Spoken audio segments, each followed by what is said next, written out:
તોડકાંડના આરોપી દિનેશ પરમારને લઈને સરકાર એક્શનમાં। આરોગ્ય વિભાગના અધિક સચિવ દિનેશ પરમારને છૂટા કરવાનો નિર્ણય। સાંજ પહેલા તેઓને છૂટા કરી દેવાશે। આ વાત ઋષિકેશ પટેલે કહી છે। આરોગ્ય વિભાગમાં અધિક સચિવ તરીકે દિનેશ પરમાર એક્સટેન્શનમાં હતા। સ્વાસ્થ્ય વિભાગના અધિક સચિવ દિનેશ પરમારની તોડકાંડમાં સંડોવણી। ₹30 લાખનો તોડ કરવાના કેસમાં દિનેશ પરમારની સંડોવણી સામે આવી। 30 લાખના તોડ પ્રકરણમાં 15 લાખ રૂપિયાની લાંચ લેવામાં આવી। વચેટિયા તરીકે ભૂમિકા કરનાર નિવૃત્ત ડીન ગિરીશ પરમારને પણ આરોપી બનાવ્યા। ફરિયાદી સામે અગાઉ બોગસ મેડિકલ પ્રેક્ટિસ બાબતે ખંડણી માંગવાની ફરિયાદ હતી।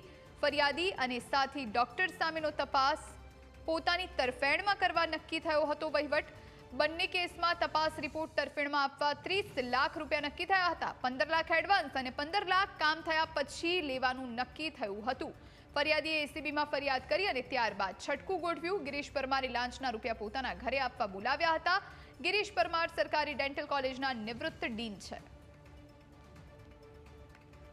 હેન્ડેડ પકડાયા છે એટલે ધરપકડ પણ એમની થઈ ગઈ છે અને સાથે એમને અહીંથી દૂર કરવા માટે કારણ કે એ કરાર આધારિત હતા એટલે કે એમને એક્સટેન્શન ઉપર હતા તો તાત્કાલિક એમને રિમૂવ કરવા માટેના પગલાં પણ આરોગ્ય વિભાગ તરફથી લેવાઈ રહ્યા છે અને કદાચ સાંજ પહેલાં એમને રિમૂવ કરી દેવામાં આવશે।